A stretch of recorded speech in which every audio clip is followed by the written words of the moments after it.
एक बूढ़े आदमी की आवाज सुनाई दे रही थी। उसकी आवाज से ही निराशा झलक रही थी। वो टीचर उतने बुरे नहीं है जितना आपने कहा था। वो एक अच्छे इंसान है। उन्होंने मुझसे कहा है कि वे मेरी मदद जरूर करेंगे। उन्होंने कहा है कि अगर मैं ठीक तरह से मेहनत करूंगी तो मैं क्लास में पहली रैंक ला सकती हूँ। ये सब कहने पर भी उस लड़की की आवाज में हिचकिचाहट लग रही थी। तुम पहली रैंक लाना चाहती हो? अगर तुम उस टीचर से पढ़ोगी तो पहली रैंक तो दूर की बात है, तुम्हें पोज करने की भी बुद्धि नहीं रहेगी। मैडम, क्या आपको पता नहीं वो कौन है? वो इस स्कूल का सबसे बेकार टीचर है। उसे तो 0 नंबर मिले हैं। आप जल्दी से अपना दाखिला उनकी क्लास से वापस ले लो। अगर साहब को पता चल गया तो वे मुझे नौकरी से निकाल ही देंगे। उस बूढ़े आदमी की बात सुन के वो लड़की डर गई। उसे कुछ समझ नहीं आ रहा था। ऐसा लग रहा था उलझन की वजह से वो अभी रोने लगेगी। उन दोनों की बातें सुनकर रितेश की आंखों में चमक आ गई और वो हंसते हुए विपिन की ओर देखने लगा। विपिन सर, क्या इस बच्ची को अभी अभी आपने अपनी क्लास में दाखिला दिया है? लगता है आपके साथ कुछ बुरा होने वाला है। लगता है ये अपना नाम वापस लेने की सोच रही है। अगर किसी स्टूडेंट को लगता है कि उसका टीचर उसके लिए ठीक नहीं है तो वो उसका टोकन वापस दे सकता है और फिर कोई दूसरा टीचर ढूंढ सकता है। रितेश के ऊंची आवाज में ऐसा कहने पर काफी बच्चों की भीड़ आसपास इकट्ठा हो जाती है। वो लड़की और उसका नौकर भी रितेश और विपिन की ओर देखने लगता है। मैडम, क्या ये वही टीचर है जिनका टोकन आपने लिया है? उस बूढ़े नौकर की नजर विपिन पर पड़ी। हाँ, ये वही है, लड़की ने जवाब दिया। नौकर उसी वक्त अपनी जगह से उठकर विपिन की ओर जाने लगा। विपिन सर, मेरी मैडम अपना नाम वापस लेना चाहती है। भैया, नौकर की जल्दबाजी ने लड़की को हैरान कर दिया।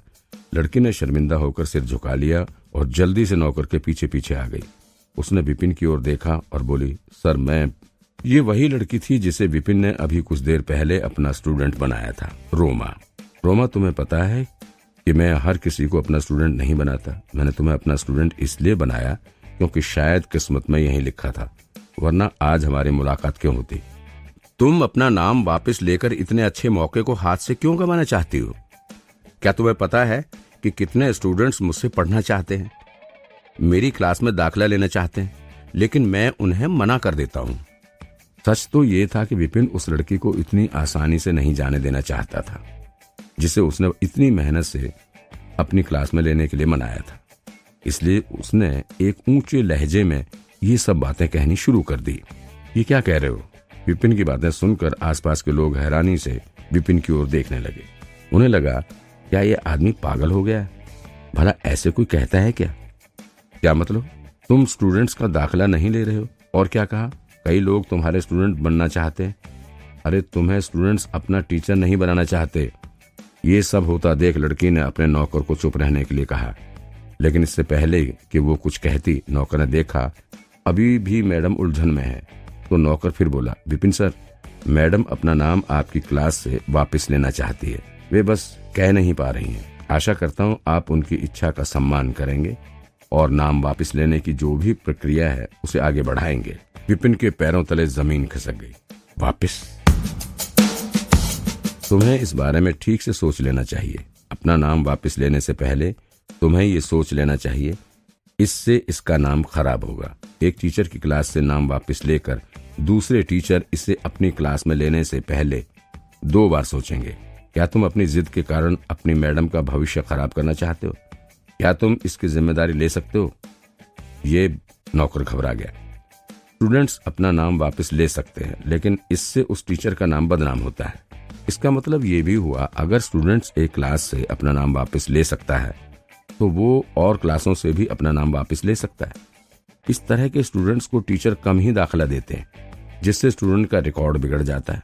जो स्टूडेंट टीचर को बुरा कहकर उसका अपमान कर सकता है, ऐसे स्टूडेंट को टीचर अपना टोकन क्यों देंगे? ऐसे स्टूडेंट को दाखिला देने का मतलब दूसरे टीचर की बेइज्जती करना भी होगा। सभी टीचर एक ही स्कूल के हैं, इसलिए एक स्टूडेंट के लिए वे अपने ही साथियों को दुखी नहीं करना चाहते। और अगर किसी स्टूडेंट को टीचर ना मिले तो उस स्टूडेंट का भविष्य तो खराब हो ही जाता है। थोड़ी देर पहले ही नौकर जिद पकड़कर बैठा था, लेकिन ये सब सुनकर वो मुसीबत में पड़ गया। आखिरकार वो बस एक नौकर है। अगर उसकी वजह से उसकी मैडम का भविष्य खराब हो गया तो पता नहीं उसका क्या होगा।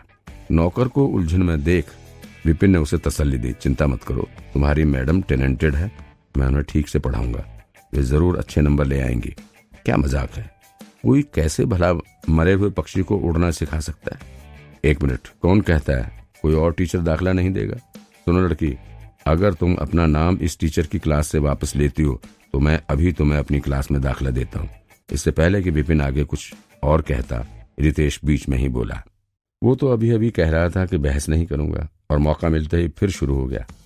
क्या ये कभी मुझे चैन से नहीं रहने दे सकता? अब विपिन को गुस्सा आ गया। रितेश, तुम क्या करने की कोशिश कर रहे हो? कोशिश कर रहा हूँ? अरे इस लड़की को तो देखो, टैलेंटेड है लेकिन डर से कुछ नहीं कह पा रही है। मैं इसका भविष्य कैसे खराब होने दूं? अगर ये नाम वापस लेना चाहती है तो मैं इसे अपनी स्टूडेंट बनाने के लिए तैयार हूँ। आखिरकार सभी स्टूडेंट्स पढ़ने ही तो यहाँ आए हैं। ये बिल्कुल सही है कि वे उसी टीचर से पढ़ें जिससे पढ़ना चाहते, उससे नहीं जिस टीचर को एग्जाम में 0 नंबर मिले हों। खुशी से रितेश जोर जोर से हंसने लगा। सरेआम स्टूडेंट्स को चुराना, तुम्हें क्या लगता है मैं इस बात के बारे में स्कूल एडमिनिस्ट्रेशन से नहीं कहूंगा? ये कोई मामूली बात नहीं, सरेआम स्टूडेंट्स को भड़का रहा है। हालांकि स्कूल ने टीचर को अपनी मर्जी से स्टूडेंट चुनने की छूट दे रखी है, लेकिन इस तरह से भड़काए जाने को वे हल्के में नहीं लेंगे। ऐसा हो जाए तो स्कूल नहीं, टीचर के लिए स्टूडेंट्स हड़पने का मैदान बन जाएगा। स्कूल का माहौल बिगड़ेगा और टीचर भी झगड़ना शुरू कर देंगे। रितेश बोला, स्टूडेंट को भड़काना, ये क्या बढ़ा चढ़ा कर बोल रहे हो? कम से कम स्टूडेंट को खुद टीचर चुनने का मौका तो दो। हम दोनों इसे अपनी अपनी सलाह देंगे, उसे खुद ही फैसला करने दो। क्या कहते हो जाए कंपटीशन? टीचरों के बीच सलाह देने का कंपटीशन। विपिन घबरा गया। उसके पास पुराने विपिन की याददाश्त तो थी, लेकिन उसे उन यादों को इस्तेमाल करना नहीं आता था। ज्यादा से ज्यादा उसे टेक्निक के नाम पता थे, बस। पुराने विपिन को बस नाम बताने ही आते थे, उनके बारे में कुछ पता नहीं था। जब उसे ही नहीं पता था तो नए विपिन को कैसे पता होगा? ऊपर से सलाह देना, वो पक्का रितेश से हार जाएगा। रितेश को टेक्निक के बारे में उससे तो ज्यादा ही पता होगा। क्या हुआ, चैलेंज मारने से डर गया? ये तो नियमों में साफ लिखा है, टीचर आपस में चैलेंज कर सकते हैं ताकि स्टूडेंट्स सही चुनाव कर सकें। इसे तो भड़काना नहीं कहते ना? रितेश हंसते हुए बोला। उसने अपनी शर्ट की बाजू ऊपर की और ऐसे खड़ा हो गया मानो चैलेंज ही जीत गया हो। स्टूडेंट्स को हम किस चीज पर सलाह देंगे? विपिन को समझ आ गया था, अगर आज उसने इस मामले को ठीक तरह से नहीं सुलझाया तो उसका इकलौता स्टूडेंट तो वापस चला ही जाएगा और कोई उसका नया स्टूडेंट फिर कभी नहीं बनेगा। टीचर स्टूडेंट्स को उनके मार्शल आर्ट्स के बारे में कई सलाह दे सकते थे, उनके टैलेंट पर, टेक्निक पर, गलतियों पर, और क्योंकि हर टीचर का टेक्निक अलग अलग है इसलिए उनकी सलाह भी अलग होगी। चलो एक काम करते हैं, क्योंकि ये सारे स्टूडेंट्स नए हैं, ना इन्हें हम जानते हैं ना ये हमें जानते हैं। हम इन्हें अपने अपने पंच पोज दिखाने के लिए कहते हैं, फिर हम उनकी गलतियों पर उन्हें सलाह देंगे और उन्हें कैसे ठीक करना है ये बताएंगे। उसके बाद फिर पोज करने के लिए कहेंगे। जिसकी सलाह से स्टूडेंट को ज्यादा फायदा होगा वो जीत जाएगा, ठीक है? रितेश कभी इस तरह से स्कूल के दूसरे टीचर को चैलेंज ना करता, लेकिन उसे पता था विपिन को सलाह देना नहीं आता, इसलिए उसे भरोसा था वो विपिन से अच्छी सलाह देगा ही। विपिन घबरा गया। तुम चैलेंज लड़ने से डर तो नहीं गए? अभी तो कह रहे थे कि तुम ही स्टूडेंट्स को दाखिला नहीं देते। अगर वाकई तुम इतने अच्छे टीचर हो तो साबित करो। इस मासूम लड़की का भविष्य तो खराब मत करो। रितेश ने उसे उकसाने की कोशिश की। ठीक है, विपिन ने आस पास देखते हुए कहा। वैसे भी ज्यादा से ज्यादा क्या होगा, वो हार जाएगा, मर तो नहीं जाएगा ना। अगर उसने चैलेंज नहीं लड़ा तो उसका इकलौता स्टूडेंट भी नाम वापस ले लेगा। अब कोई और रास्ता नहीं बचा है। अगर उसे कुछ याद नहीं भी आया तो वो कुछ इधर उधर की बातें करके निकलने की कोशिश करेगा। शर्मनाक है तो क्या हुआ, वो इतनी आसानी से पीछे नहीं हटेगा। रितेश सर और विपिन सर चैलेंज लड़ रहे हैं, इन दोनों में से कौन जीतेगा?